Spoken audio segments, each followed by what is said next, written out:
The O'Reilly Factor's on tonight. The FBI agents went down there. Eric Holder went down there. To indict Darren Wilson? Darren Wilson? No way. You know how the system works. These cops get off every single time. Irrational claims, propaganda, hysteria. We're seeing more and more of that kind of debate in America. Tonight, Talking Points. We'll deal with it. Sir, the fact that you don't give a crap that it endangered me is unconscionable. And I'm going to get my lawyer, and I'm coming for you. Whoopi Goldberg furious that she's been smeared on the net. Dana Perino will tell us all about that. I like your hat. Thank you very much. I like the fact that the sun actually kind of peered out from the clouds just a second ago. Don't break out the sunscreen. It's still about 31 degrees out here. Also ahead, Snowmageddon in the Northeast.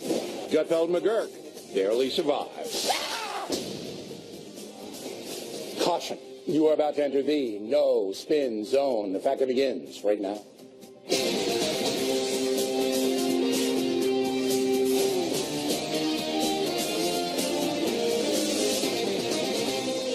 Hi, I'm Bill O'Reilly. Thanks for watching us tonight. Irrational thinking, hysterical debates. That is the subject of this evening's Talking Points memo. For those of you who have watched us over the years, you've seen a change on the factor. Used to be I'd slug it out with almost anyone, no matter how crazy they sounded. We've had people on this program who said the U.S. government actually engineered the attacks on 9/11. We had Congressman Barney Frank on, and after we played a tape of him saying that the federal mortgage system was fundamentally sound and not in danger of going under, he actually denied saying that, even though he listened to the tape of his own words. And that resulted in a very loud confrontation. I could give you scores of other examples. But we don't do that much anymore, because the irrationality in some precincts, the dishonesty of some zealots, the absolute hysteria that surrounds some news stories is simply dumb and incredibly annoying. You get nowhere when you present facts and they're rejected. So why bother? Above all, I don't want to waste your time. Last night on her program, The First 100 Days, Martha MacCallum tried to reason with a man who believes that the feds and the authorities in Missouri allowed Michael Brown to be executed by a police officer in Ferguson. Even though Martha presented the facts, it didn't matter. You're suggesting that 40 FBI agents were all in cahoots suggesting the Department of Justice failed. that this person was not indicted.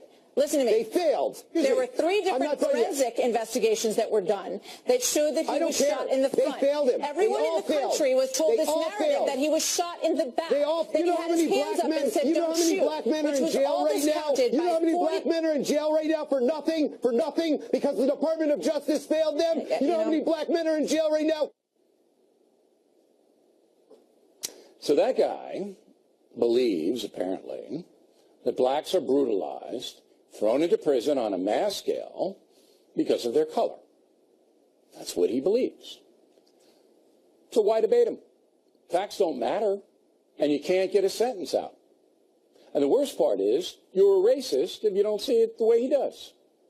It's the same thing with less volume with some politicians. No matter how many facts you present to Nancy Pelosi, for example, she's going to tell you Obamacare's great. No matter how many policy failures there were in Iraq, some conservatives will shrug that off and deny any mistakes were made at all. Talking Points believes the propaganda element is far worse on the left at this point in history, but the honest American will cede that zealots on both sides spin it. They're not looking for the truth. We are. So you will not see that guy, Jason Pollock, on the factor after he failed to treat Martha MacCallum with the respect she deserves. You will not see Nancy Pelosi here either, even though I would interview her if given the chance. But she'd never do that because she knows her own city, San Francisco, has fallen apart due to liberal policies. And she has to know that Obamacare has hurt far more Americans than it's helped. But she doesn't care. In her mind, she's noble because she believes in far-left tenets. For irrational people like that, compromise is impossible. And that's why America is having a tough time. There are way too many irrational people. And that's a memo. Now for the top story reaction. Joining us in Washington, Lisa Booth and Juan Williams. First of all, Juan, am I wrong for keeping Jacek Pollock off this program? God bless you, Bill. No, I think you're exactly right. To me, that guy's a provocateur. He's not interested in having an honest debate with you. He's interested in selling tickets to his movie, which I think is a bunch of horse feathers, by the way. But then secondly, I think he wants to do that by attracting people who may have initially thought, hey, what happened between the police and Michael Brown? Is this a case where the police were making assumptions and treated a young black man unfairly? Well, as you heard from Martha, Bill, there's been investigations done by the Obama Justice Department, the FBI, state authorities, and he wants to ignore all of them. Everyone is wrong except for him. They all failed, but he didn't. Yeah.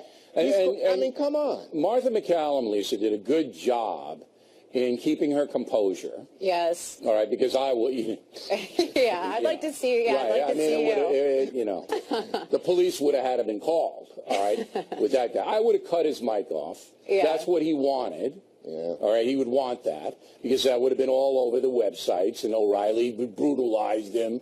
That kind of thing. I would never have had the patience or the professionalism that Martha had. But I'm not going to put myself through that anymore. And I guess some viewers may just be disappointed because, for years I was known as the guy who slayed the dragons.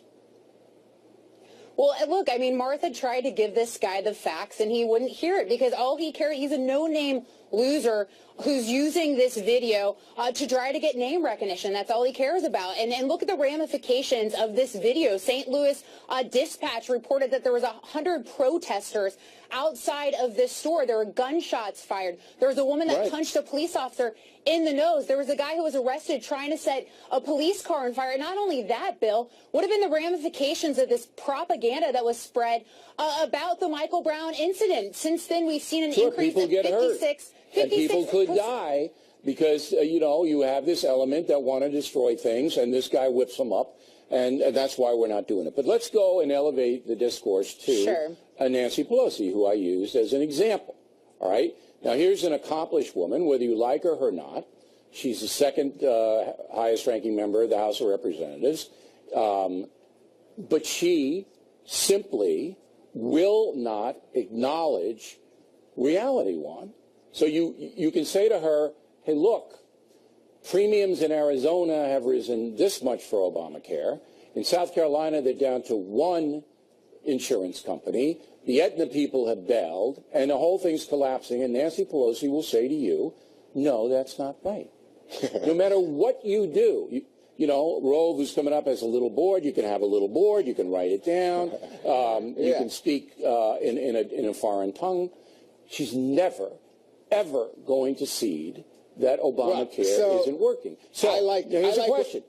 Is it even worth putting her on in a news forum? Well, no, I think you have to talk to politicians, and I think she's even if the discussion goes nowhere. Nothing. Yeah, look, come on. You get nothing out of it. Well, no, I think that the audience would love to see you and Nancy Pelosi because I think you hold me, you hold Lisa, everybody to a very high standard. And she would be, and I would do that interview, but I'm not quite sure that we get anything out of it other than me making her look foolish, which people would want to see, I guess.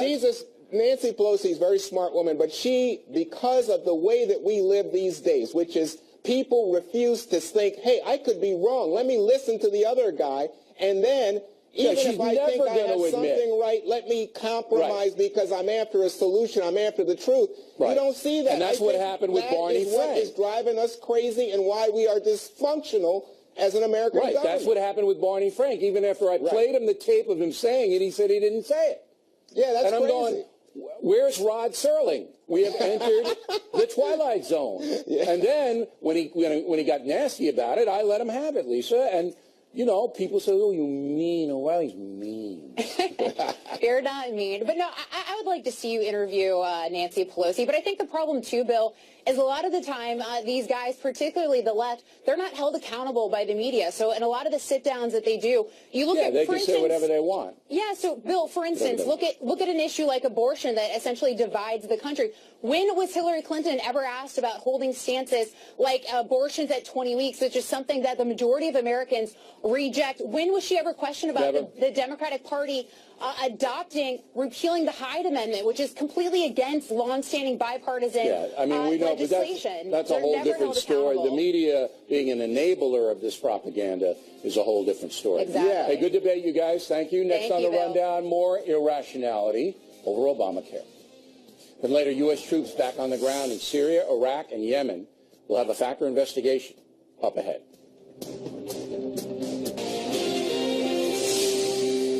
Impact segment tonight, the unending debate over replacing Obamacare. The left hates the new Republican plan, and some on the right despise it as well. In the middle of the folks being barraged with nonstop propaganda. Joining us now from Austin, Texas, Carl Rowe. As you know, I'm a very simple man, so I only have 3 questions for you, Mr. Rowe. The first one is, why exactly do some conservatives object to a Republican proposal on health care? Yeah. Well, look, there are several kinds of objections. Some people don't want to have a replacement. They want to have just a repeal.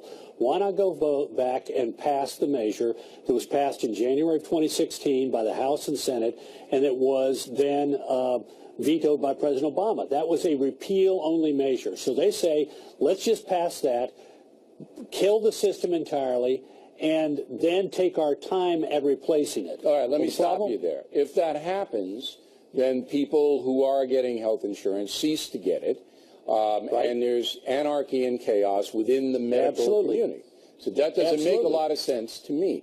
Second No, reason. and it's not. It doesn't make a lot of sense to me. In fact, remember, we've said for years, repeal and replace. So some people say, okay, well, let's replace it, but we'll do the repeal first, and we'll come back and do the replace later. But that means we got to get 60 votes for every one of those proposals. I'd love to get as many of those proposals within reconciliation, which means they only need 51 votes. There's some that we will not be able You're to get talking within about the Senate reconciliation. now on a reconciliation bill. Okay, but I'm more philosophical here, all right? So, okay, some conservatives just want to repeal it outright and then build a new system.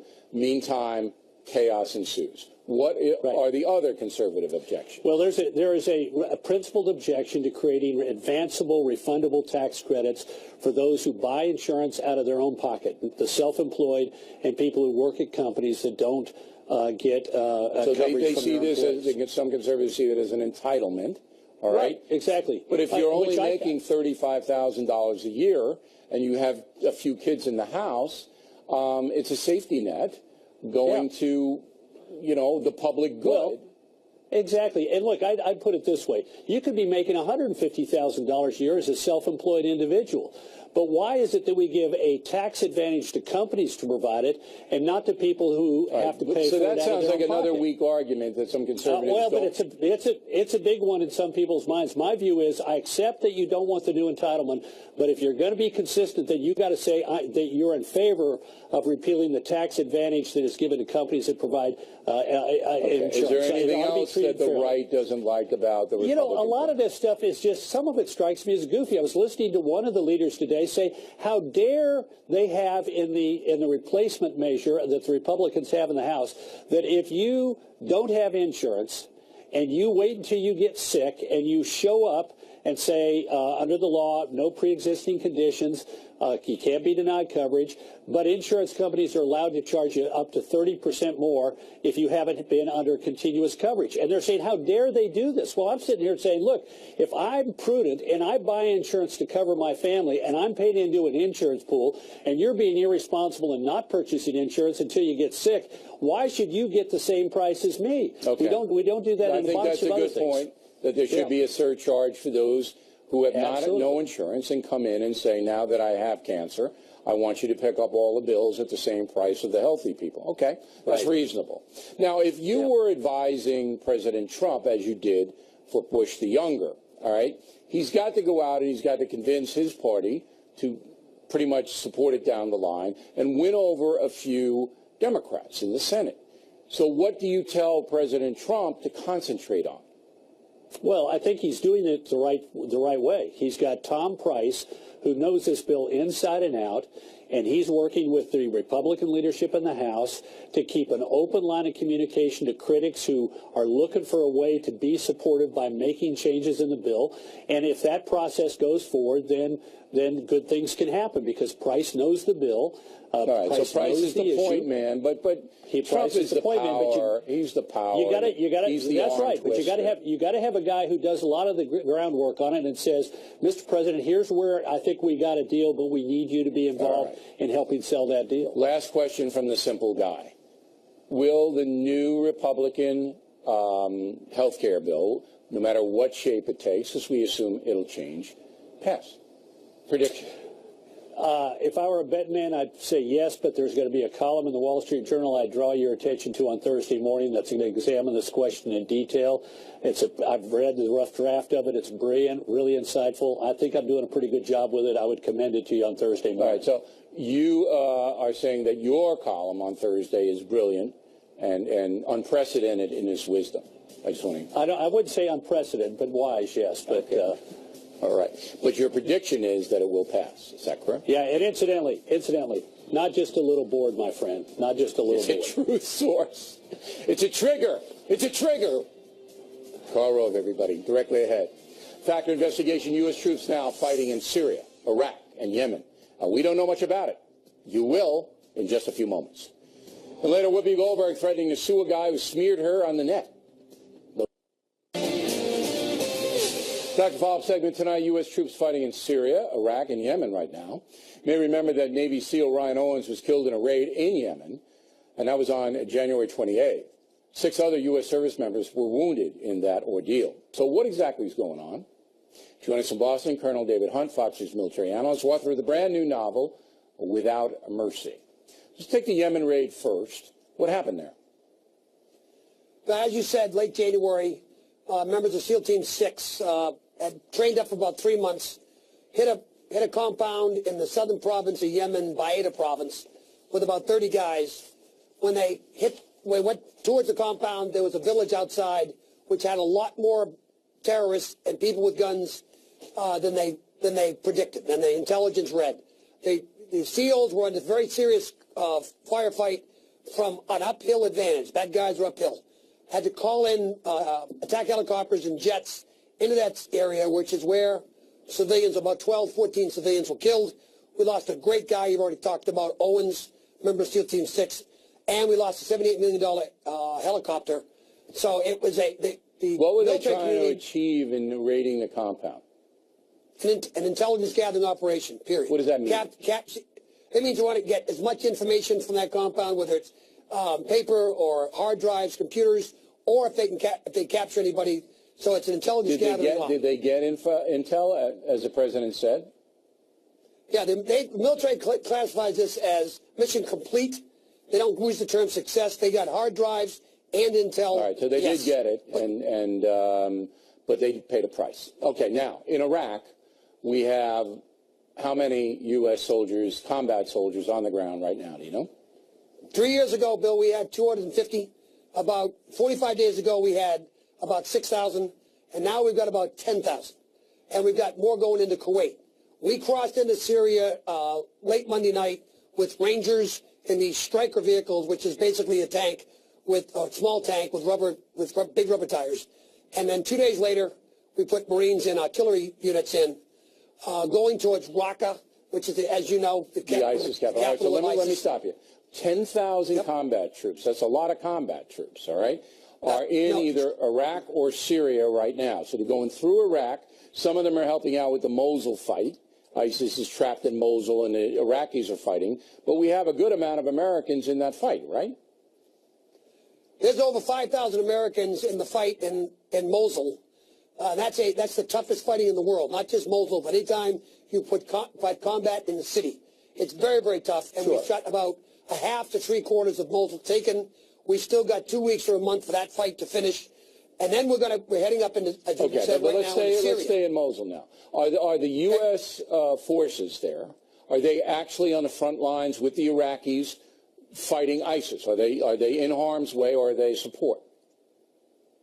No, there is no front line, as you know. It hasn't been for 16 years. The answer is directly. We have U.S. soldiers have been for months in direct combat in Iraq. That's been going on for a couple of years. We were there initially to train, and it developed into a lot more. Okay, so now we're in the middle they're of the fighting alongside the Iraqi army. because we haven't heard of many casualties in the Mosul, U.S. casualties anyway, so we've been lucky so far. So then the other 5,000 have moved through Iraq up into Syria to the fight in Raqqa, which really hasn't started yet. And I understand that Kurdish forces and Turkish forces are going to be allied with Americans in that fight. Is that what you're hearing? Yes, but we've actually crossed the border into Syria. Yeah, we're in there Syria. now. Right. And the issue, one of the missions is to separate the forces you just described. Kurdish and the Turks have actually two separate forces, militia and their own active military. And then we're also using this to call in airstrikes and develop that battlefield. The remaining of that, we're going to have more forces in the Kuwait. This battle's, what's happened is we've invaded Syria. I'm not sure anybody noticed. And by the way, we will kill everybody, all of ISIS. My issue is going to be, what do you want to do with Syria and a failed state like Iraq afterwards? Right. But that's a lot of combat, and I think you're absolutely right. Americans don't know.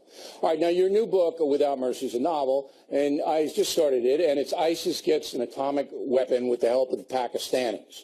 All right? So you're going to scare the hell out of everybody, Colonel, is what you're going to do. Is that correct? Yes, and this book, which you can get on withoutmercy.org, by the way,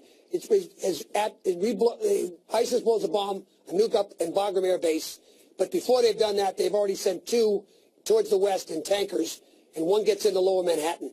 And then we have a president, brand new, a Silver Star winner, who happens to be a woman, who has to figure out recovery and chasing bad guys and cut through a new bureaucracy, which is not built to act fast. So this is the best book of its kind out there. We're very, very proud. I wrote with a guy named R.J. Pinero. All right, the book again, Without Mercy, and .org, and check it all out. Colonel, always a pleasure. Thank you. Plenty more as the factor moves along this evening. One of the worst crimes we've seen in some time. 31-year-old woman shot to death and 5 illegal aliens have been charged. Our Law and Order team will have an update. But next, Whoopi Goldberg, furious about being smeared on the net. Dana Perino will tell us what happened. We hope you stay tuned for those reports. President Trump's speech in front of Congress. She is the widow of the man we just talked about in the last segment, the SEAL who was killed in Yemen. Now, people like Michael Moore and Bill Maher said the widow was being exploited, but Whoopi Goldberg did not say that. However, accusations that she did criticize Corinne appeared on a website. People who didn't see the show may believe it. A lot of other people may believe what you wrote. And, man, I'm telling you, you cost me money because I had to protect my family. Yep. So, sir, Costa Rica's not big enough for this lawsuit that's coming your way. Just so we're really clear, I want these protections in place for the current president, for his family, for my family, because if you write something like that, or you write something that endangers his life or his family's life, I'm just as angry at you.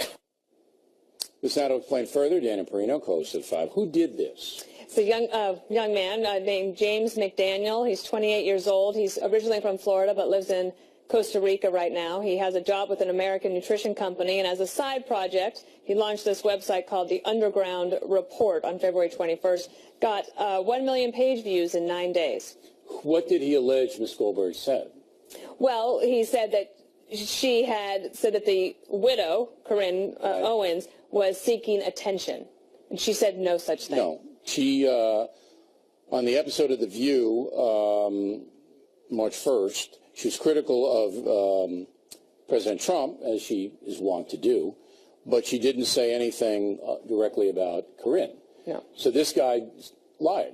He lied, and so she comes under a tremendous attack from people. And she's got a lot of personal relationships with veterans, and she was just overwhelmed by it. She said that her personal safety and her family's safety was in question. Look, I'm a victim of smears every day. I mean, I understand how bad this is, and there are times where I have to have extra security to go and protect my family and myself when somebody will write something particularly vicious in the newspaper or on the net. Right. So she's absolutely right, because we researched and she didn't say anything about Mrs. Owens. In fact, she has a right to be outraged, but to sue is difficult. It's very difficult or if you're famous. Right, and so there's not a lawsuit filed yet, but she's thinking about it, she's considering it, and also she's bringing attention to the issue, which I think is good.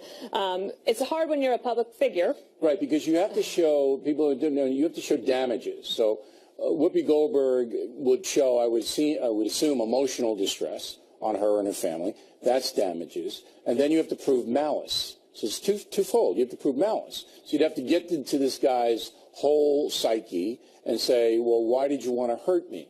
Well, now, you can do it, but it is very complicated. A couple of days after this original report, there was a disclaimer put on the website saying that he does fake news and peddling in what he said is the most ridiculous conspiracy theories, and that he said, in a sort of half-hearted apology to her, I was just showing how fake news can proliferate. But he wasn't. No, he lied, and he was trying to hurt her. And the thing is, he's making money from it. This is what is so insidious. The clicks on the website means that he gets a little bit of money every single time. Well, advertising. So as this spreads on the web. Now that's where she could go after the advertisers that enable him to do this. It'd be very hard to sue this guy, particularly if he lives in Costa Rica, because he's not going to answer any of the subpoenas or anything like that. But it's enough that she's as outraged as she is, and that's a good thing. I know her.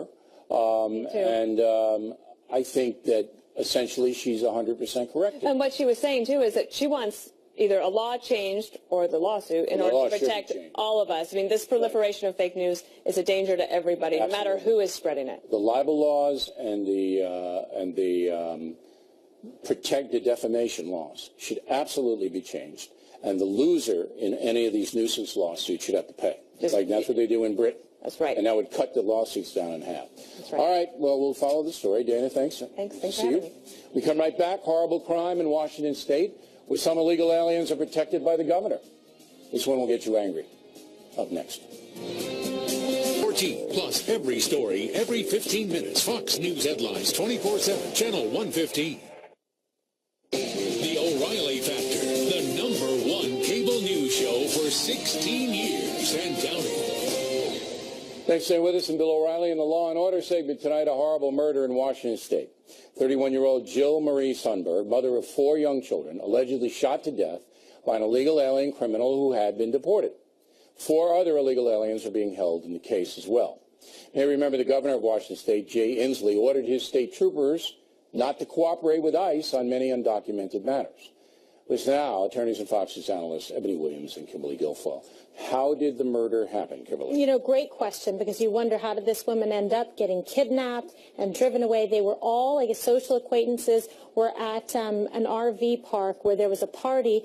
All of the people involved were in attendance. At some point, there is a verbal discord, some kind of problem, altercation between Ms. Sundberg and one of the defendants, where he feels he was disrespected. So then he ordered the rest of them to put her in an SUV. Then they took her, and this is the shooter you're seeing the picture of, charged with first-degree murder, Gustavo Rodriguez, and took her to a place where it was isolated and kicked her to her knees and put a .40 caliber gun to the back of her head and shot her, and then proceeded to shoot her body 13 more times in cases. So this Rodriguez, he had been deported? Mm-hmm. He had a criminal record? Yes, he did. All right. So this, violent record? Yes, and so DUIs, other incidents, and so the problem is that when you see people like this, and all 5 were illegal, including this individual, he was removed once voluntarily by ICE, but what you see is the problem in a state like Washington, where they don't comply with all of the federal... Because this guy, Ebony, I understand, actually got bail, Rodriguez, because he was going to be deported again,